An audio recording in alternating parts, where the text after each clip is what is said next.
An bartuma jennan kan keessa qabatanii kan nama gubbaa dhaabatu. Ana matuma yoo jedhu tuma jiramte tuma jiddu galeessatu jiraan dullaa kan mataa nama gubbaa dhabatanii lafa nama dhiisan san hin jenne yani. Dullaa falatu ulee gaadha. Akka kophaa maqaa icciti qaba dubbiin soo asrikiya sadarkaa 50 dhagee ture amma 20 irraa ka'eera 30 qofatu jira egaatti mari'achuu qabna kanarratti immoo 30 kan keessatti tapha bakka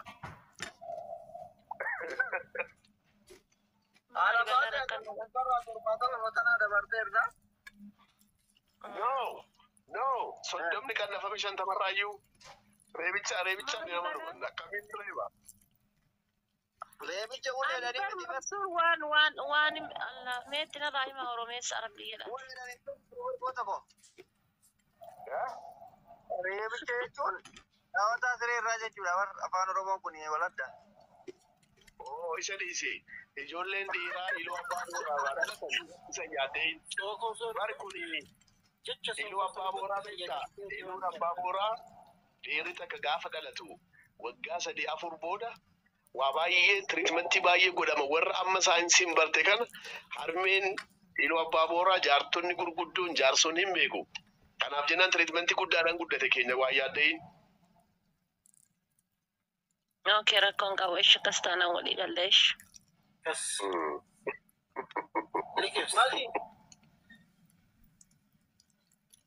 Kenna. Nakirra fuulol. Kenna no.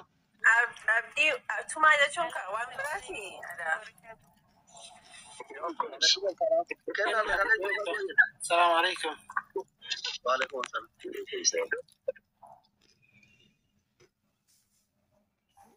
Adda kenna sagaleen kee fagoo jira. Assalamu alaikum warahmatullahi wabarakatuh.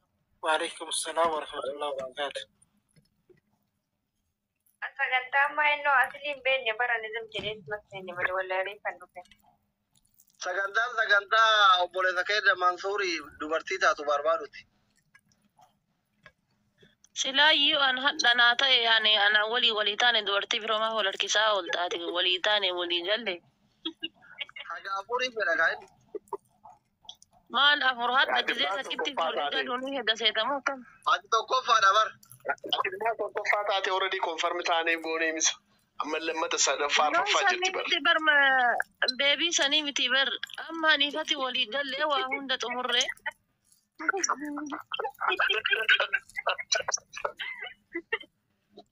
Ani immoo maaliin barbaade beektaa waan ofii amma namni baay'een hey beebii jedhaa jaalalli jedhaa an maqaa addaan barbaada anaaf maqaa addaa maqaa namni biraa ittiin fayyadamnee ni waamuu barbaada malee beebii maa hundumatu waammataa jira beebii jedhee.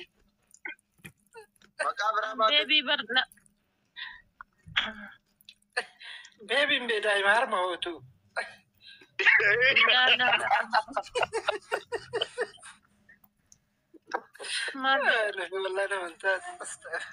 My head yoo jedhe ta'a. My hair. My heart. Inni dheerate kaan immoo inni dheerate inni sin dheerate xinnoo gabaabsi. Arabaate. Reebaa koo jedhiin. Tumaa jechuudha. Tumaan gaariidha. That makes sense. Tumaan gaariidha.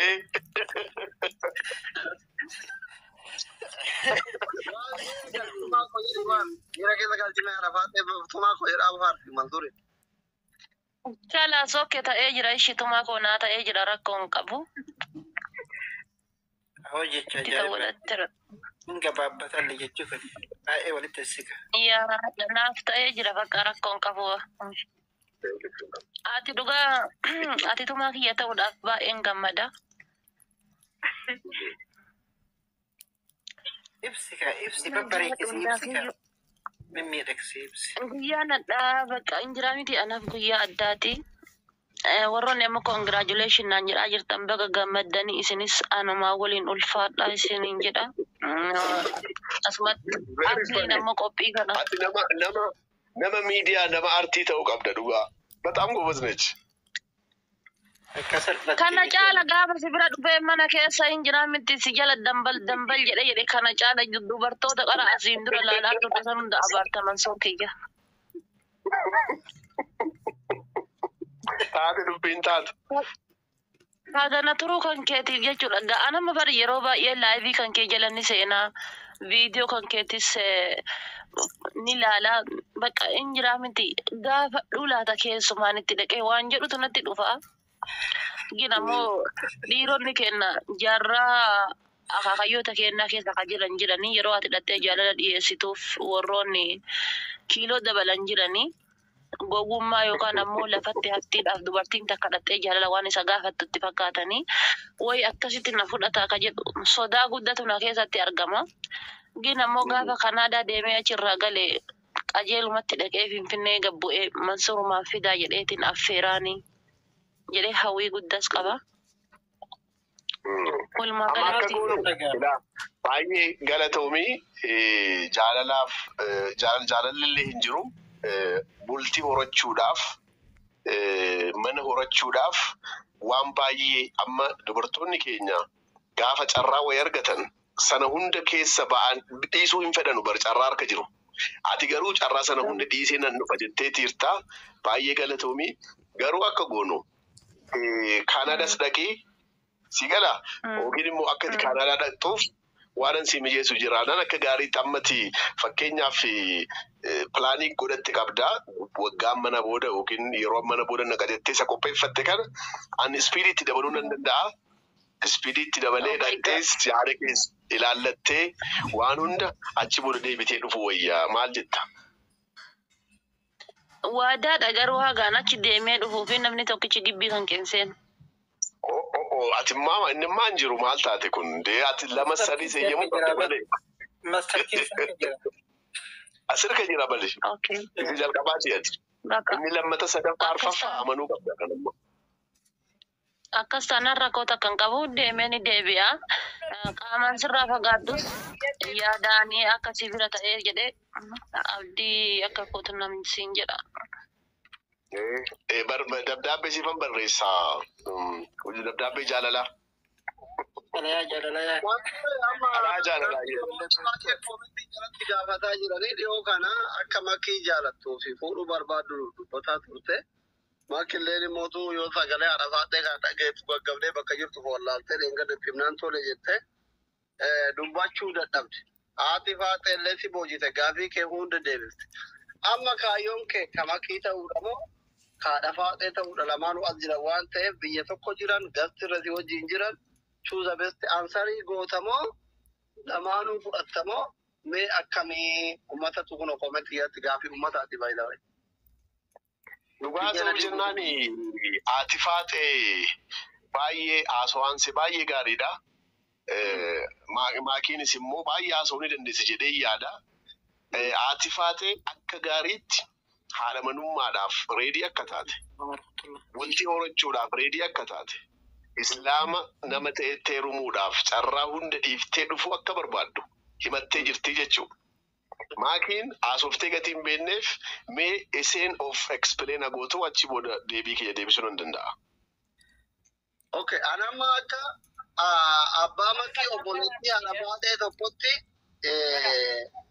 haati faatee nama umriin isii haadha manummaaf gahe. Kanaaf ibsatte. Makiin immoo ijoolleedha. Qabsoorra guddatte waa'ee poolitikaa qabsoo kanaa ta'u beekti malee waa'ee jaalalaa dubbachuuf beektu. Kanaaf ati akka nama isin jaalatu tokkotti filannoon kee lamaan immoo qabsoorra isa kana filachuudha moo tacaadhimtee dhiisuudha moo atummaan nu deebisi jechuu barbaadeti. Makii waamee. Mansuurtii dhugaa ati badhaafamaadha. Asiin dhiifama jidduudhaan seenne sagantaa kana wannachuu kiyyaa fi ati dhiifama siin jedha. Dhugaa ati badhaafamaadha. Ammas du'aa'ii qabda. Makii jechuudha. Waa'ee jaalalaa gizee ati gaafatte isiin baazawwee sirbi isiin siifantu sirba buuqqisii irra marsii dallarraa dhuftaadhi cabsii karaa cufaadha.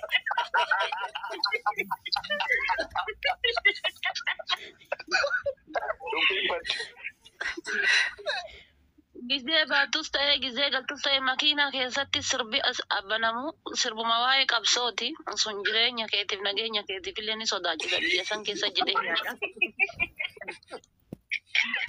Kana maal goona beektaa maakiin amma akkuma jetteedha dhugaadha. Garuu gaafa maatii horattu gaafa ijoollee godhattu gaafa mana seentu waa baay'ee waa Cara gabeessa namni ufi sitti dhiyaatee gideesi wajjin kolfu yeroo kolfaasi wajjin kolfu gammachiisi wajjin qoodamu yeroo rakkoo akkuma hedattu abdattu yoo bakka sani dhabdu komattu gizee kolfalee dhufe gideesi wajjin kolfu kuni namoota hedduu barnoota haa ta'u amma duraan namoonni keenya jajjabaan baay'een miidiyaa dheessanii walirraa dheessanii bakka akka tokkotti ufulaala wanni akkasii sun akka namni kamuu nama walqixa ta'e. Jaalali maal akka ta'e Mansuur namoota jajjaboo biroos obboloo isaa barsiisaa jirudha. Hundumti keessan namni kun sadii as jirtan kun warri fooloo Mansuur hin qabne fooloo godhadha. Warri akkaawuntii biraatti illee hin qabne godhadha. Isinii galee. Kanaaf yeroo dhiyoo miti silaa osoo Mansuur osoo Oromoo ta'uu baate ifin Mansuurii miti osoo Oromoo ta'uu baate saba biraa taane nuti hundi warra miliyoona meeqa qabu. Anamma yeroo baay'ee argitan ijoolleen miliyoona 7.4 miliyoona 5 qaba wajjin geemii taphadha garuu galee. Akkasumattuu akkuma fooloo walii goone san gilee nama bira dhabnu geemii yoo taphannu hin moone. Fooloo walii goone geemii qabana jiru.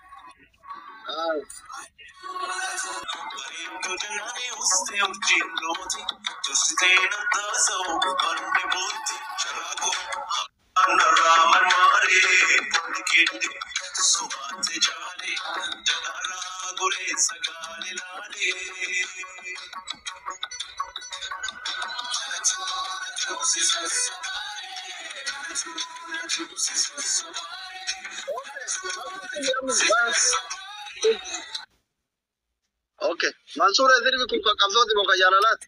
Makisi afeere. kun qabsoodha Waan inni fakkaata. nu galuudhaan. Waan inni nu galuudhaan. Maaki nagaa seetii ofii du'aa barbaachisan dhala kana.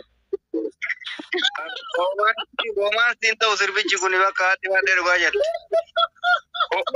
Miti malee wee jaalalaa haasaa qabsoo ofitti haa ta'u rakkoon qabu maakiin boriftaan manallee seennaan halkan walakkaa kaatee wee qabsoo sirbuu jalqabdii jechuudha. Akka walakkaa ulee qabattee karaa irra baatee daangaa lafa karaa cufte. Rabbisi fide qorra.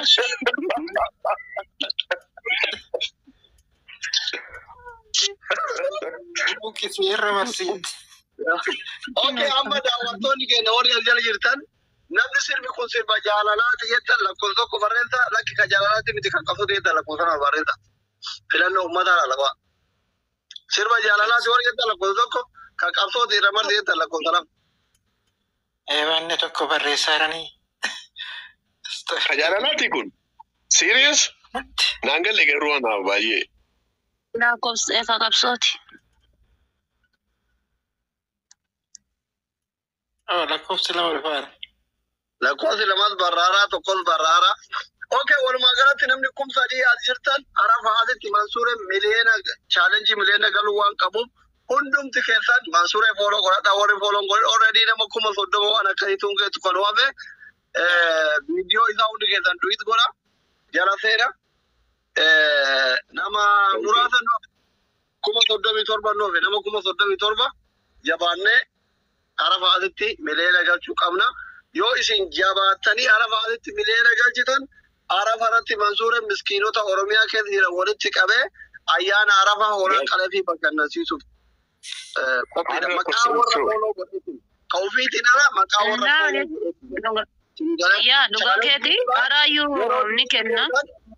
Du'it gootan warroota kanneen inni maqaa keessaniin qabata warra du'it goree fooloo gootite hunda maqaa keessaniin ijoollee Oromoo biyya keessa jiran warra harka qalleeyyii guyyaa arafaa san bashannansiisuuf. Kana dubbiin jala tartee kana haaraa barachuu deema. Abdiin saalfatee yoo.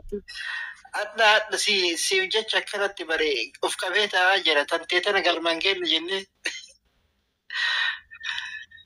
Alfinoo hawaasni beeku. Kalee alfinoo dawwaltee gudii gootee Bana makan kedi simatu dina erge. Ma dhiifama gaafate. Mee ata makan lakkoofsa nama bultiin adii godhaaf hin laffa inni reefuma bultiin ijaarteeti. Ati bultiin adii guuf hin laffa inni mee ata ma. Isu. Ma himattee jirti asli beekta miti siingiliidha. Jettee itti sakaanis kanaaf jennaan homaan shakku alabshir. Omata kanarraan shakkin. Finiinaadhaaf micciirraan kan mana dubartoota birootiin argamne mana kiyyaa argama bulloo kiyya omata akka yaadin. Rakko siingiliidha. Kanaas immoo jettee jirti bara. Kanaaf jennaan maali yaaddaa yoo barbaadde jiraa softu. Omata akka. Garuu Kanaadaa dhattee jennaan Taayilaandiin deemtee jennaan paaspoortii keerraan cheek godha. Taayilaandii dhaquu hin dandeessu.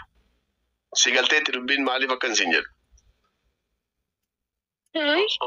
Maali dhaquu? Taayilaand. Dhaabbii si galee jira. Kanaadaa waraayite Kanaadaarraan Taayilaand dhaquun dhoogadhaas hin jedhu. Maaliif siingiliidha intiniidha jetteetti sila. Kanaaf jennaan. Singiliin Taayilaandin seentuudha. Seentu. Abdii ittimi. Bagana himte namoota hedduutu iyyuu achi deeminaan jedhami bagana himte walla rabbi na baase. Maaliif deemisiin jedhu? Abdii Muktaar tokko faatii kilooriksii dhuge tokko achuma na ajaja gara karaa keerii namaan ajaju sun. Abdii mee waan si galetti mi maaliifan Taayilaandii jedheen? Taayilaandii tokkoffaa wanni dhorkamuu fi akka na fakkaatutti jecha amma duratti itti fayyadamte waan amma roomaantikii jedhamu san faafillee dhorkaadha. Lammaffaa biyya san keessatti Giddiidha ammoo kamoonni. Kunoo si barreessaa jiru. Koomentara si barreessaa jiru. Si barreessaa jiru koomentarratti warri galee. deebi'uunis hin danda'amu. No. Miti. Jechuun giddiidha wanta ta'utu jira moo akkami dubbiin? Ilaa namni si barreessee jira asirratti kunoo namni galeef barreessee jira.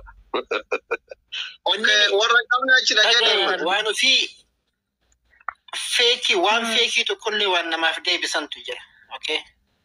Jechuun Allah santana. Asli sira maal jettee siingiliidha achi boodamoo maal jette? dingiliidha. Taayilaandii immoo dhaqnaan waa baay'eetu hojjetama achitti. nu shawwaddee jechuudha. Biyyiti addunyaa Anillee amma ofirraa deema. Ulfaadhaa galatooma. Thank you very much. Doktor turtii gaarii isiniif haa ta'u hundi keessanuu isin jaalladha. Nagaan oolaa nagaan bulaa. Abnaas Asliin kophaa taatuu ta'e wayya kana booda atabatu atuu baanee fi gaariidha. Anis nimbaya aslisha galatomi yeroo gaarii qabaanne sitaa tolu namas sorbaga si argine jabaadhu. Thank you, Alata. Thanks so much.